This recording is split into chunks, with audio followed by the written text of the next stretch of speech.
All right, guys, welcome Stock Market Technical Analysis. I'm going to get right into it and give everyone the read that I'm seeing in the markets right now.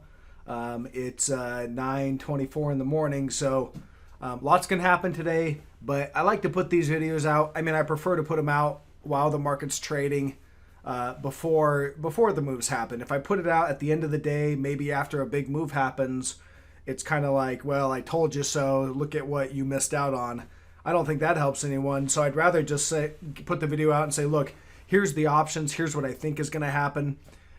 Doesn't mean it will happen, so you need to trade accordingly. But here's what I think is going to happen, and then you can take positions on that if that actually plays out. So, all right, let's get right into it. We're going to look.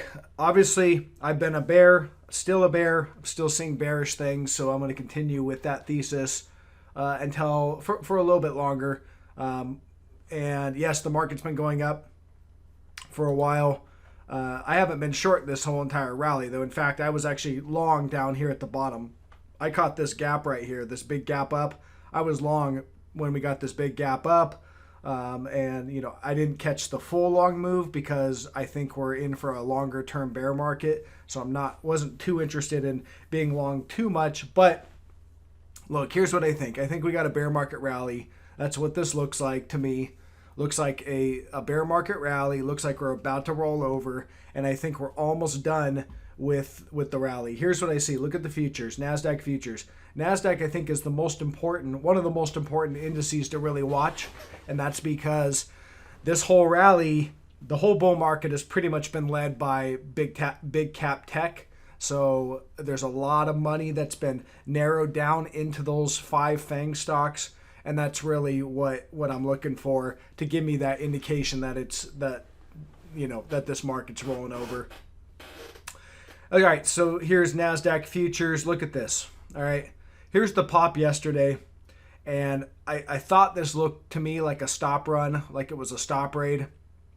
We've got, this zone right here. If you roll out, heavy resistance. Look at this, rolling all the way back out on the futures, going back to January. We had this zone right here where it was a range of support, and then we tagged it again right here, and then underneath, look, resistance. We overshot it slightly but failed.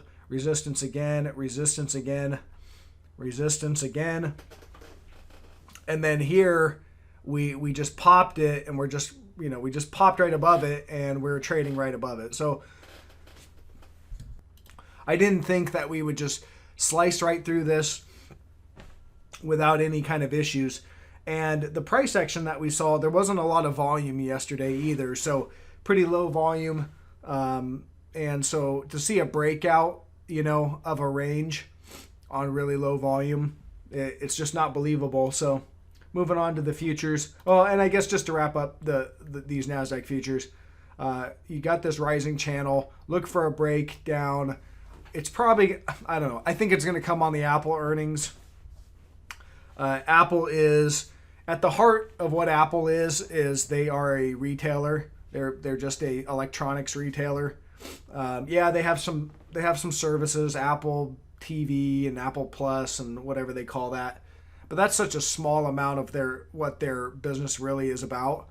They sell iPhones. That's essentially what made the company what it is today. And that's where their majority of their revenue comes from.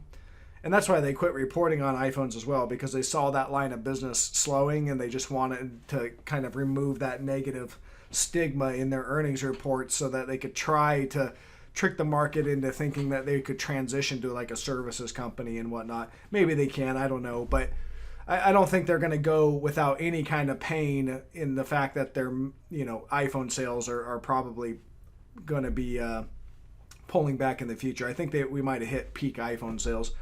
Anyways, so I think the gap down is going to come on Apple earnings because I think they're going to report horrible sales. Could be wrong. Who knows? Moving on, triple Qs. All right, so look, uptrend line right here. You've got this rising channel. We broke it the other day, but it ended up being a fake out move, and we ramped up yesterday. Today we're breaking it again, and this looks like the real deal. Just given the futures rejecting, we got Apple earnings coming up. If they sell this off hard today and then it gaps down tomorrow because Apple reports poorly, then that sets us up for the next leg of the bear market. So just trying to give everyone, anticipate what's going to happen. I put this X right here because when the market opened today, I figured, okay, maybe we just park it right here. So I put an X there, like this might be an area that we actually park it around 220, and then we gap down tomorrow. But it looks like maybe they want to sell it down today, start the selling early, and then gap it down tomorrow. So I don't know. I really don't. But the point is, rising channel, starting to break the channel. Lots of support, 214.50. I think I got that. Oh, we had this little level right here, but I think the major levels is 214.50. Yeah, I'm going to go ahead and, I'll leave this up at 216.50, but I think 214.50 is the first level of support. Maybe get a small reaction there, or maybe they gap it below that. I don't know. SPY already broke the bearish rising wedge channel, so we're just chopping around. So this is still set up bearish. I think we roll over because, these rising wedges have a high probability to resolve to the downside. That's what this pattern is it's a momentum pattern that is losing momentum. And when it breaks, that signals a loss or a reversal of momentum, and then you just wait for price to catch up. Sometimes price just falls right out. Sometimes price takes a little while and it does some back test before it catches up to the lost momentum. But I think this heads lower. XLV, I'm short this one. All right, so yeah, XLV, short this, and look, nice clean bearish rising wedge. So that tells me that this stock, or ETF I guess, is going to move down. Now it can move down, it can go, or could go sideways. Corrections don't always take place with price moving down. Price can move sideways. So as of right now, it is moving sideways. I'm looking for price to break down. If it doesn't do that, then I'll stop out. But as of right now, it looks good. We're just kind of chopping sideways. I think we break down soon. We'll continue to watch that. Look at Microsoft. This is something I think you need to take notice of. Things like this, and I'll point out Google as well. Here, look, bearish rising wedge here in Microsoft. Here's your earnings pump right there. I mean, ultimately at Microsoft, if you read into earnings, it was a negative earnings report. Yes, it beat expectations because they set expectations low and then they beat them.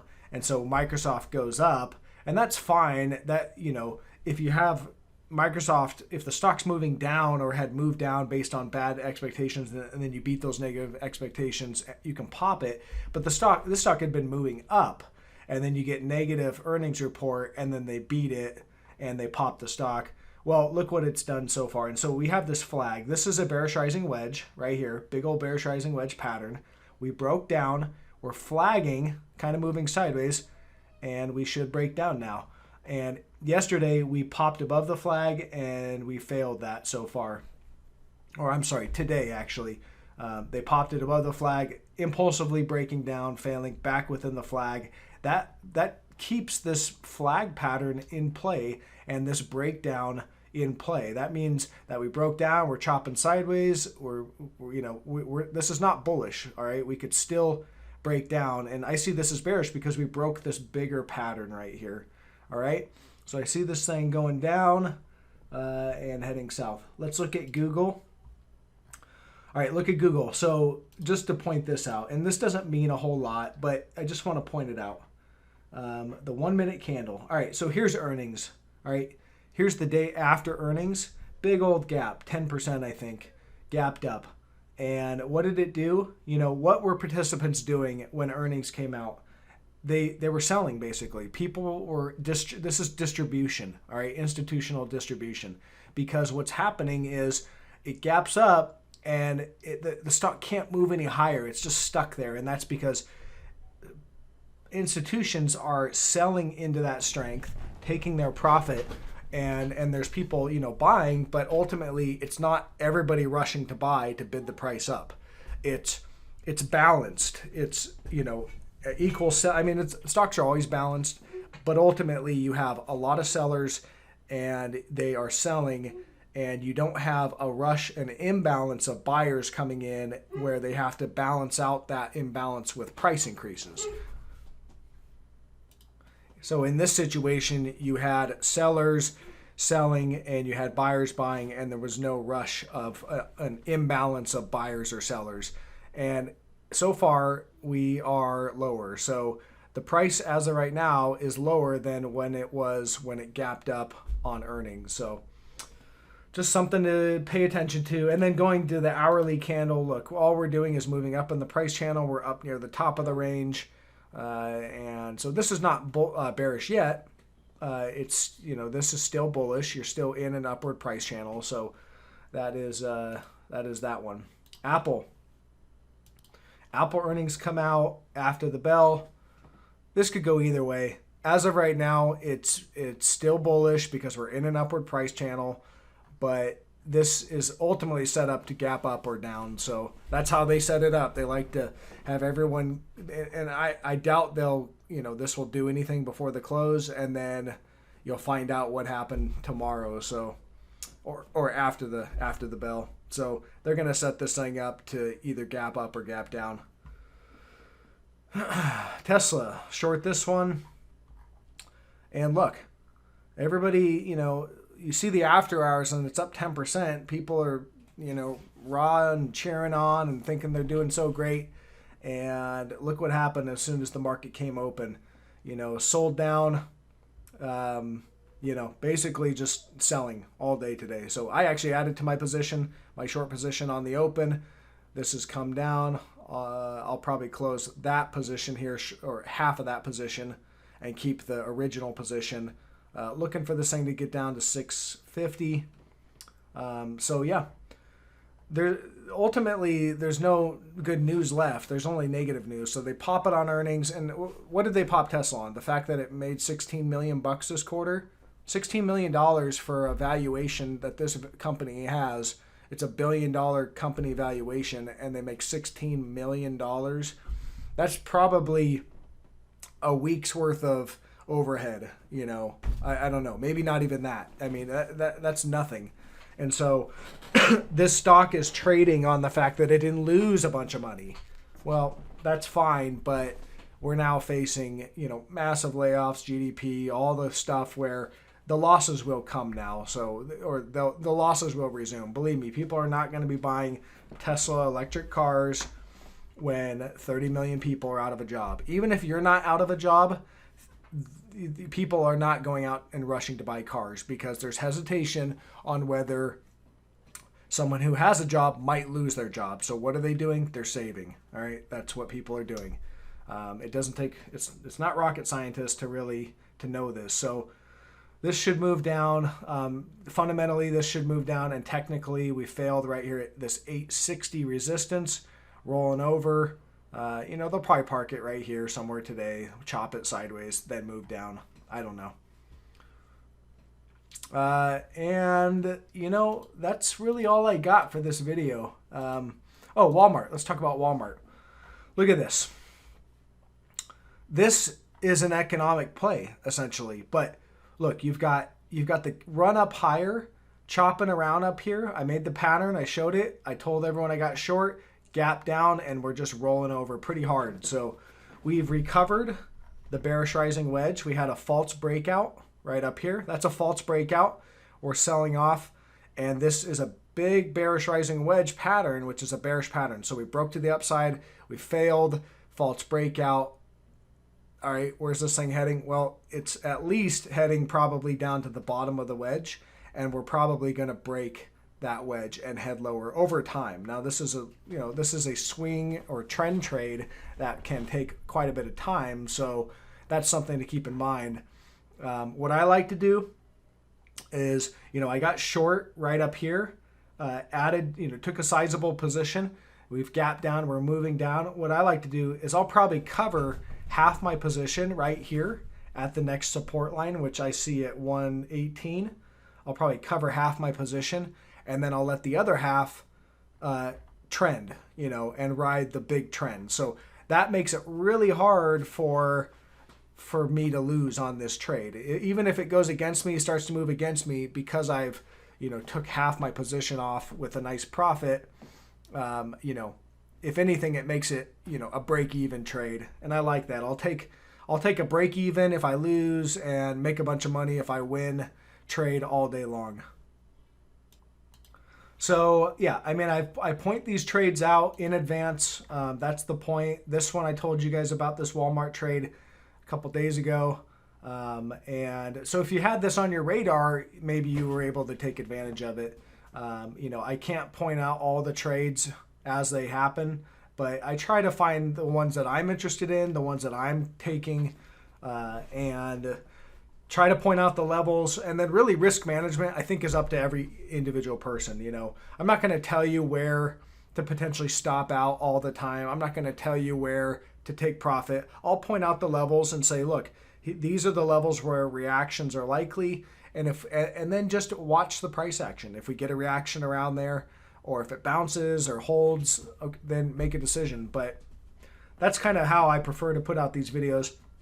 I don't want everyone just following me in my trades. I want to point out these trades, give you an idea of what I'm doing personally, and then each person's risk level and risk management is really up to them. So again, that's it, guys. Oh, did I point out this SOXX? Look at this. This is your semiconductors. Look, nice clean bearish rising wedge, or we've just worked our way all the way up to the top of the wedge, just about. This thing's about to break down. Looks like they're going to just have it set up for a gap down after Apple earnings, I guess. I mean, the way the chart looks like it's going to gap down after Apple earnings. Apple could pop the market. We could be the final hurrah.